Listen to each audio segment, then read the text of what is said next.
And hello again, everyone, and welcome to the NFL Today update delivered by Little Caesars. Coming up next, game 2 of our doubleheader takes most of you out to the Steel City. That's where Josh Allen and the Bills take on Aaron Rodgers and the Steelers. Others will see the Raiders visiting Justin Herbert and the Chargers. JB back here with Coach Nate and Matt, and let's talk about that impressive win by Houston over Indianapolis. Well, I thought for the Houston Oilers, I think C.J. Stroud in the second half of this game, 9 of 13, 123 yards, 3 of 3 on third down. I thought he got better as the game went on. Woody Marks has kind of emerged now as a kind of closer for them in his running game. And it was a very impressive win by them. Again, we always know what the defense can do.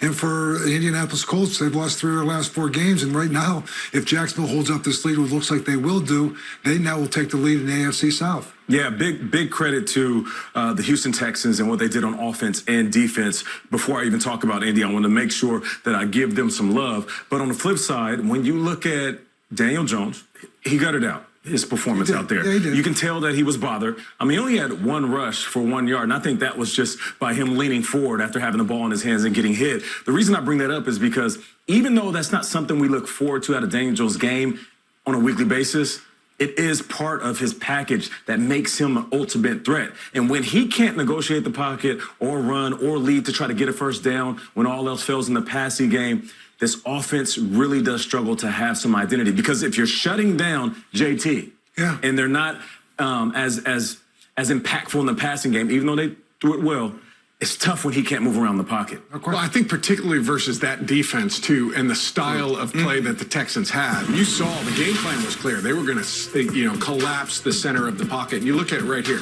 What they did on third down, the inability for Indy to stay on the field. 3 of 10, that's excellent. The TFLs, tackle for losses there. 5 of those, creating negative plays, putting Indy off schedule, and then the 1 sack. So I look at it, I think that injury, like you said, his mobility was limited. And I think it was amplified and compounded by the fact that Houston is excellent at collapsing the center of the pocket. And then they've got those edge guys that don't allow you to escape. And Daniel didn't have the ability to do that. And you make a good point about that pressure. We talked about this actually in the pregame. Don't be fooled by that 1 sack. Because when it comes to QB hits, pressures, that's what makes a quarterback uncomfortable. And you can tell that Daniel Jones never really got comfortable in this game. And I think you look at the month of December and look at the schedules we're going on. There are some teams that are trending in the right direction, and there are some teams that are trending in the wrong direction. You sit there and look at their schedule. It's a big time. You looking at the Indianapolis Colts. They got to go down to Jacksonville next week. Their schedule ahead of them is a tough Jacksonville's figuring it out at the right time. I'm really glad that you guys expounded on it because many people will point to, hey, the schedule, you know what, they hadn't played anybody for it, but those were legitimate points that you guys as pros made in terms of making the job more difficult for them for sure. Hey, folks, and with that in mind, let's now catch up with our guy, Evan Washburn, who after the game talked with C.J. Stroud. CJ, congrats on the win. Early in the season, 1-score games were a problem for this team. What's changed now with 4 straight?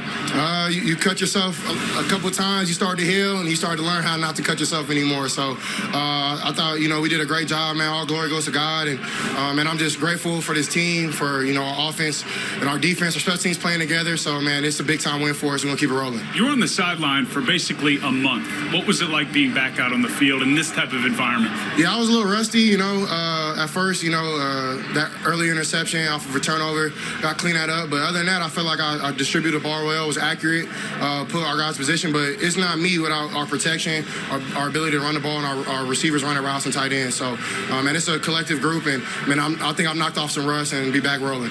Some people will say the season really starts after Thanksgiving. You guys have won 4 straight. How dangerous is this Texans team? Man, we're super dangerous. Like you said, man, we've lost some close games against some really good teams.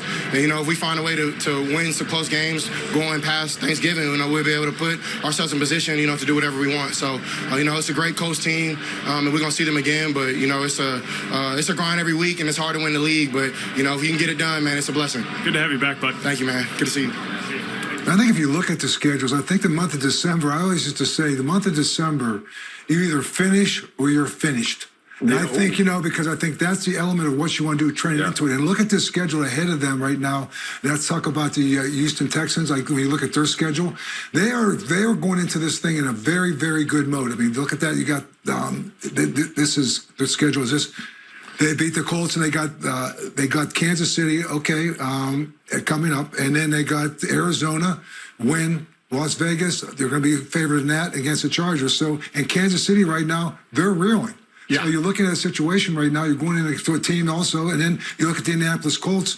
This is a tough schedule going ahead of Absolutely. them. And they're going into it not feeling really good about where they are. At Jacksonville, who knows, leading it. Seattle, San Francisco, Jacksonville again. So they have a chance to go against a team that they're behind now twice. And it's, again, where you are right now, in terms of you need to be able to learn how to finish games. Sure. And I think that's the one thing the Houston Texans have done within these last month. Yeah, and I think, we looked at both those schedules. For Indianapolis, obviously looks much more difficult than for Houston to finish out. But I really liked C.J. Stroud's mindset right there. I think he understands what their football team is. Their football team is a defensive-driven football team. He also mentioned pass protection and run game. Explosive pass plays, that kind of stuff, that's at the bottom of the list right now. He talked about taking care of the football, making good decisions with the football, understanding the pieces that he has around them. And I think if he plays that type of way, this team is as good as anyone, is playing as well as anyone right now. They're a scary football team if C.J. Stroud starts to find that stride. And I think he is. I think he played very, very well in the second half. We've said since he got in the league that he is wise beyond his years. And just sitting there with Evan Washburn, he said, you cut yourself a couple of times, you start to heal, you learn not to cut yourself. I love that because at this point in the career, this point in the season, you can point to 1,000 different things. Listen, we had some injuries, played some tough teams. We're still trying to get on. No. What he is saying is we lost some games because as players, we screwed up. Yeah. We healed from those screw-ups. We learned from those screw-ups. Now, at this point in the season, November, December, we have learned not to screw up and lose games. And if they have that mindset and are truly cleaning up things, not saying they're playing perfect football, but if they have that mindset, that's a good mindset to go into December with. And if you understand who your identity is, and you don't beat yourself with turnovers, with penalties, and you understand what your strengths are, you understand what your limitations may be, you are a dangerous football team because you have confidence in who you are. In your skin. And I think the other thing to remember is because he has played so much football since he first got there, we kind of forget that he's still a young player. That's true. He's still a young player figuring out how to not lose games and what he has to do and how he has to play in order for them to win. I think we're starting to see that maturation. Yeah. All right, and we like now to bring in those of you who have been watching that Jacksonville Jaguars game against the Tennessee Titans. Jacksonville won that game by the score of 25-3. We're welcoming that audience to the NFL Today Update Show. Jacksonville was a 25-3 over Tennessee. They improved now to a record of 8-4. 8-4 and sitting atop the AFC South. Yeah. How things have changed in the last handful of weeks. We talked about, a month ago, what is going on with the Houston Texans? The Indianapolis Colts might be the best team in the AFC, and here we are post Thanksgiving. Jacksonville's in first place. Yeah. And it's not a fluke. Their defense is playing well. They took care of business. They were the superior team today against Tennessee. But you still have to go win those games. Yeah. And those are things that we've seen from Jacksonville in the past that they've not been able to do. I think there is a culture shift going on in Jacksonville. I was impressed with their win today. Yeah, and listen, if you're truly a playoff team, it's not just about winning the games, it's also playing efficient football. Yeah. Playing clean football. We talked about when Trevor Lawrence starts fast, so does this offense. And look, 16-27, 229.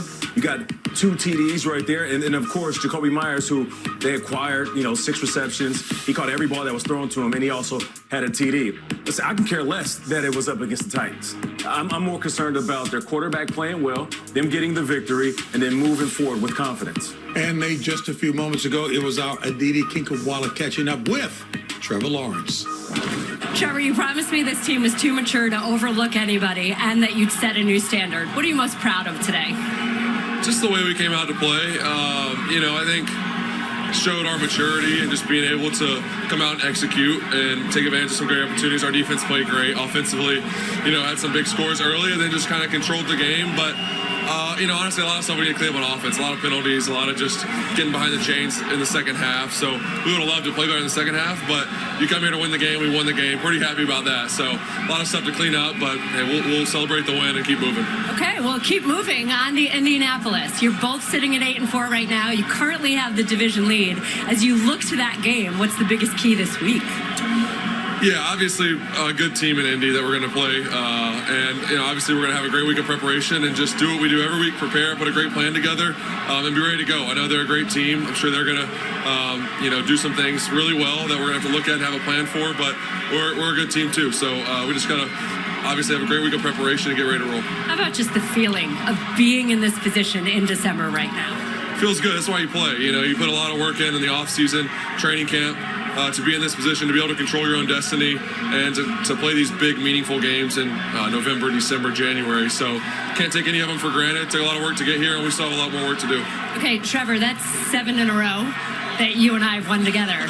Next week, you're going to have to do the heavy lifting all by yourself. That's right, and I'm glad because I hope you didn't just jinx it. So, next week maybe we can play the jinx off for a week. So, thank you. Best of luck. Thank you. Thanks, team. Appreciate you. Hats off to Trevor Lawrence. I mean, I think that one of the biggest acquisitions I have found on notice has been Jacoby Myers. Yeah. You kind of seen him all slowly kind of infiltrate that offense and kind of put in addition with Brian Thomas coming back with ETN. But Trevor Lawrence has been very, very solid through the course of these last couple of weeks. Again, getting comfortable there over the middle. Again, a nice dig right there. Jacoby Myers, Brian Thomas get out in front there, putting a block right there. So they are now finding their roles within this offense. And again, that's over the middle. Jacoby Myers, Travis Etienne, Brian Thomas going over the top, and then here's Strange, a tight end, a very, very nicely designed route right there from that standpoint. Yeah. They're playing good defense, and they still have the Indianapolis Colts twice right now ahead of them, and next week at home, they got a chance to take a stranglehold on this division. Yeah, and a huge game, 1 o'clock next week on CBS, which is going to be awesome to watch. I think you're spot on, though, on the Jacoby Myers and his ability to catch the football over the middle of the field. It makes sense for a lot of reasons. Number one, Liam Cohen comes from a system in LA that they take advantage of gaps in zones in the middle of the field, and they ask their quarterback to be aggressive throwing the football over the middle. So I think it's a piece that Liam Cohen looked at in the first 5-6 weeks of the season and said, we do not have that threat that we need. Improve at in that space? Exactly, in order to be successful. And I think they were aggressive in going and get that. I give them credit. I give him, GM, front office, everybody credit for going and making that move. But then you see the effort, too. You showed it. Brian Thomas downfield, creating a play for his teammate and going. And when you see those kind of things this time of the year, you start to think, okay, they get it. They understand what the coaches are preaching to them. And real quickly, to your point that you mentioned pregame as well, too, he's talking about Liam Cohen seeing what they weren't getting before. You said these games at this point really reflect a game of chess. It's a game of chess, and I think it's a game of understanding where you are. There's different ways of getting it done, and being able to be comfortable in your own skin and understand this is what we need to do, this is who we are, and getting the pieces to fit that, and getting the players to buy into that. And so that's what you're kind of saying. I sense a very confident Trevor Lawrence right now, more so than I did a month ago. I think it's one of the best. That first half was one of the best halves of football that I've seen from him. And let me just say this. A month or so ago, I talked about quarterbacks playing themselves into a future contract with the team, and I brought his name up, and I was asking the question, who is Trevor Lawrence, and who is he going to be at the end of this season? A lot of people were asking Listen, I'm just a former player that's posing questions. It wasn't a shot at Trevor Lawrence, but when he's playing well, I will give him credit. And right now, he is hushing all of those critics up that are asking, is he our guy? And today, he was just that. And you weren't the only one asking that question, so it was legit indeed.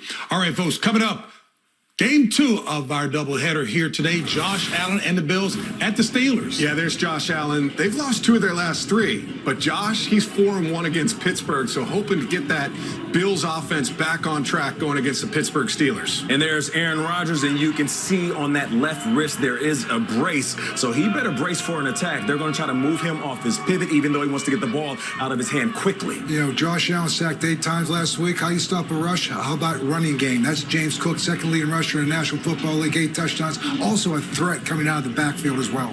Kenneth Gainwell, he's listed as a running back. He's catching the ball. Yeah. He's catching the ball just as much as DK Metcalf. 42 receptions this season. That's tied with DK. He's been effective for them out of the backfield. And Khalil Shakir, I believe this man is one of the best slots in the business. Whenever Josh Allen gets in trouble, he's looking for this guy over the middle of the field. And when you see him in motion pre-snap, most likely he is going to affect the play.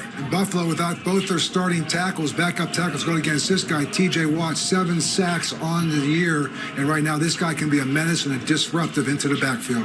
And Joey Bosa on the other side, they're going to need to step up on this defensive line in the run game. This season, the Bills defense ranks 31st in rush defense, has 39 pressures on the season, but they have to stop the run against the Pittsburgh Steelers. And listen, with the addition of Brandon Cooks for the Buffalo Bills, they obviously want to ignite their passing game. So you know that Jalen Ramsey will have opportunities when the ball is in the air. He actually turns into a wide receiver when he's going up against other wideouts. A lot of you others are going to see the Las Vegas Raiders going against the LA Chargers, and that's Geno Smith. He's got 41 sacks on the year, second highest, only second to Cam Ward.